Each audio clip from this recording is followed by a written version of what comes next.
بروز محشر کسی جج کے باپ کو نورانی تاج نہیں پہنایا جائے گا، بروز محشر کسی انجینئر کے باپ کو عزت نہیں دی جائے گی، بروز محشر کسی جج کے باپ کو جنت میں اس لیے نہیں بھیجا جائے گا کہ تیرا بیٹا جج تھا لہذا تو جنت میں آ جا۔ بروز محشر کسی کی ماں کو وہ اونچا مقام، عزت، مرتبہ نہیں دیا جائے گا کہ تیرا بیٹا دنیا کا اعلیٰ ایجوکیٹڈ پرسن تھا لہذا تجھے یہ عزت دی جاتی ہے، نہیں دی جائے گی۔ ارے اپنے بیٹے کو حافظ قرآن بناؤ، کیونکہ اللہ کے حبیب رحمت للعالمین فرماتے ہیں بروز محشر حافظ قرآن کے ماں باپ کو اللہ ایک نورانی تاج پہنائے گا۔ دیکھنے والے محشر والے پوچھیں گے کیا تم کوئی پیغمبر ہو؟ تو وہ ماں باپ کہیں گے خدا کی قسم ہم کوئی پیغمبر نہیں ہے، تم ایسا سوال کیوں کر رہے ہو؟ کہا اگر پیغمبر نہیں ہو تو یہ نورانی تاج تمہیں بزم محشر میں کیوں پہنایا گیا؟ تو ماں باپ کہیں گے اللہ اللہ ہمیں یہ نورانی تاج پیغمبر ہونے کی وجہ سے نہیں، اپنے بیٹے کو حافظ قرآن بنانے کی وجہ سے پہنایا گیا۔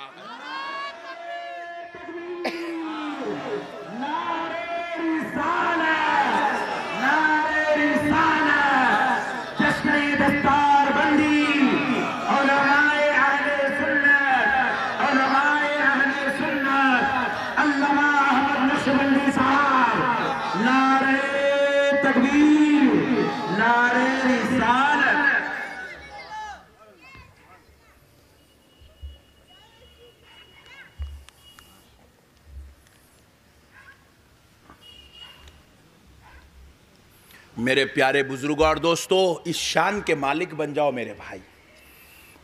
اللہ کا کتنا بڑا احسان ہے، آپ کے محلے میں مدرسہ چل رہا ہے میرے بھائی، لے آؤ اپنے بچوں کو اس مدرسے میں ڈالو، مدرسے میں پڑھاؤ، تینوں کو پڑھا لو بھائی، کیا کرنا ہے کر لو۔ اللہ اگر آپ کو 3 بچے دیا، 3 اولاد دیا، 2 کو کیا پڑھانا ہے پڑھا لو، 1 کو حافظ قرآن بنا۔ اللہ آپ کو 2 بچے دیا، 1 بیٹا 1 بیٹی ہے، بیٹی کو کیا پڑھانا ہے پڑھا لو، بیٹے کو لے آؤ حافظ قرآن بناؤ۔ آپ ذرا غور کیجئے، اگر ہمارے پاس 3 بچے، 10 بچے، 15 بچے حافظہ بنیں گے تو پھر ہماری مسجدوں کا کیا ہوگا؟ یہ قوم کی رہنمائی کیسے ہوں گی؟ یہ تینوں مل کے کیا کریں گے بیچارے لوگاں؟ 3 مسجد کون سے کونے میں گھس جاتے ہیں لوگاں۔ ہمارے پاس اتنی مسجدیں ہیں، ہر دن ایک نئی مسجد آباد ہو رہی ہے، ہر دن ایک نئی مسجد کا سنگ بنیاد رکھے جا رہا، ہر دن ایک نئی مسجد کی تعمیر ہو رہی ہے۔ اب مسجدوں میں جا کے دیکھ رہے ہیں تو حافظ صاحب اگر نہیں آئے تو کوئی دوسرا مسلمان ایسا نہیں ہے کہ جو نماز پڑھانے کے لائق ہو۔ اتنی حالت کمزور ہو گئی، اتنا مسلمانوں کی مسجدوں کا جو ہے حال برا ہے کہ ایک آدمی بھی صحیح قرأت پڑھنے والا نہیں ہے، صحیح تجوید کا جاننے والا نہیں ہے۔ اسی لیے آج اس بھٹکی ہوئی امت کو ہدایت کے راستے پر لانے کے لیے آج آپ کو یہ عہد کرنا ضروری ہے کہ آپ کم سے کم اپنے ایک بچے کو حافظ قرآن بنائیں گے، تاکہ آپ کا بچہ صرف آپ کا بچہ نہ رہے، آپ کا بچہ قوم کا امام بن جائے، امت کا رہبر بن جائے، امت کو ہدایت کی طرف لانے والا بن جائے، امت کے لیے وہ تعلیم و تربیت کا مرکز بن جائے۔ ارے آپ کا بچہ جہاں بیٹھے وہاں سے شریعت کے مسئلے جنم لینا شروع ہو جائے، آپ کا بچہ جہاں بیٹھ جائے وہاں سے مصطفیٰ کا دین زندہ ہونا شروع ہو جائے، آپ کا بچہ جہاں بیٹھ جائے وہاں سے اللہ کی رحمتوں کا نزول ہو جائے، آپ کا بچہ جہاں بیٹھ جائے وہاں سے انسانیت کو عروج اور بندگی کو شان نصیب ہو جائے۔ بناؤ میرے بھائی، آپ چاہیں تو آپ کا بچہ ایسا بن سکتا، صرف آپ کے چاہنے پر ہے۔ دیکھو میں آپ سے ایک سوال کر رہا ہوں، بچہ اپنی اماں جان کے پیٹ سے سیکھ گیا ABCD، جونی جونی، یس پپا، ایٹنگ شوگر، نو پپا، سیکھ کے آیا؟ بولو بھائی۔ مگر آج ہمارا بچہ پڑھ رہا نہیں پڑھ رہا؟ کیوں پڑھ رہا بھائی؟ ہم اس کو وہ ماحول میں ڈالے تو وہی پڑھ رہا۔ اگر آپ یہ ماحول میں ڈالے تو خدا کی قسم آپ کا بچہ یہی پڑھتا، وہاں جگایا تو جونی جونی پڑھتا، یہاں آیا تو الحمدللہ رب العالمین۔ آپ کے اوپر ہے میرے بھائی، سب چیزیں آپ کے اوپر ہے. آپ ایسا کچھ بھی ڈیسائیڈ نہیں کر سکتے، آپ ایسا کچھ بھی نعوذ باللہ من ذالک آپ شکوہ شکایت نہیں کر سکتے. اللہ ہمارے بچوں کو توفیق نہیں دیا. نہیں، توفیق تو دیا اللہ، آپ استعمال نہیں کرے. میں جب چھوٹا تھا تو میرے کو تو اتنی سمجھ نہیں تھی، اسکول کیا ہے، مدرسہ کیا ہے، میرے کو تو نہیں معلوم تھا. یونیورسٹی کیا ہے، جامعہ کیا ہے، میرے کو تو نہیں معلوم تھا.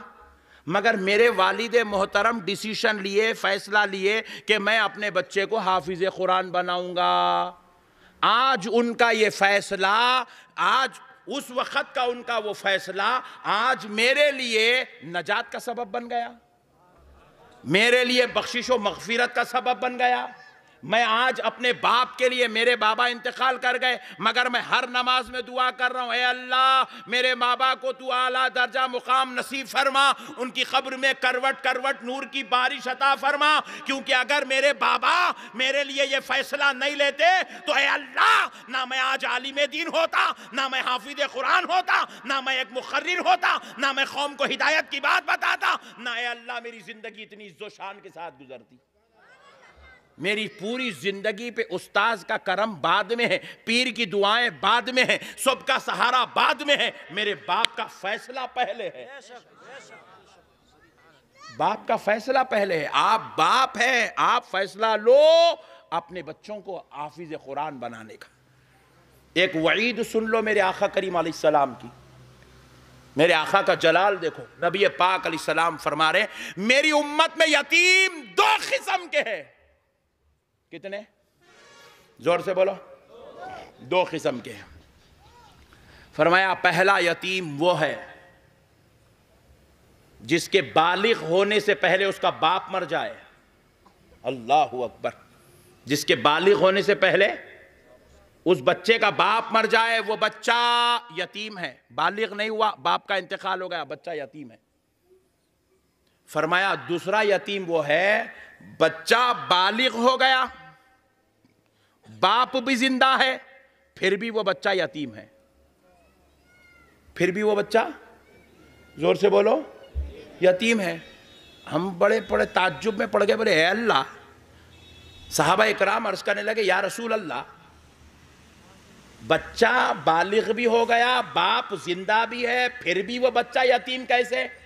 تو نبی پاک نے فرمایا اس بچے کے باپ نے اپنے اس بچے کو دین کی تعلیم نہیں سکھائی. ایسا باپ کا ہونا اور مر جانا دونوں برابر ہے. اللہ اکبر. ایسے باپ کا ہونا اور مر جانا دونوں برابر ہے.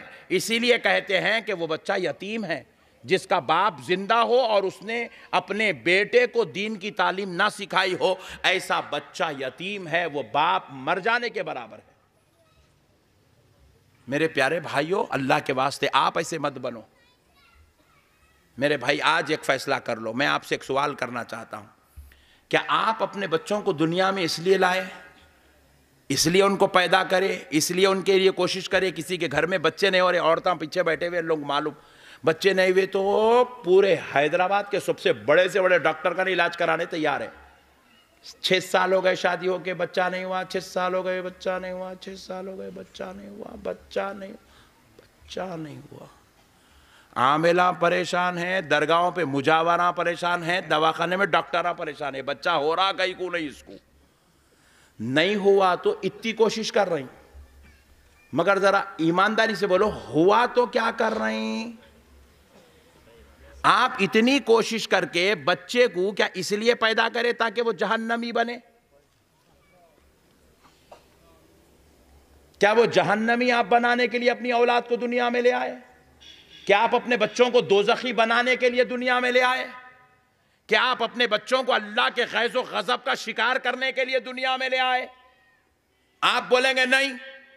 تو پھر آپ جب یہ ڈیسائیڈ کر رہے ہیں کہ آپ اپنے بچے کو جہنمی بنانا نہیں چاہتے ہیں، دوزخی بنانا نہیں چاہتے ہیں، خدا کے غیظ و غضب کا شکار بنانا نہیں چاہتے ہیں، تو پھر آپ نے اس بچے کو ایسی روش کیوں سکھائی؟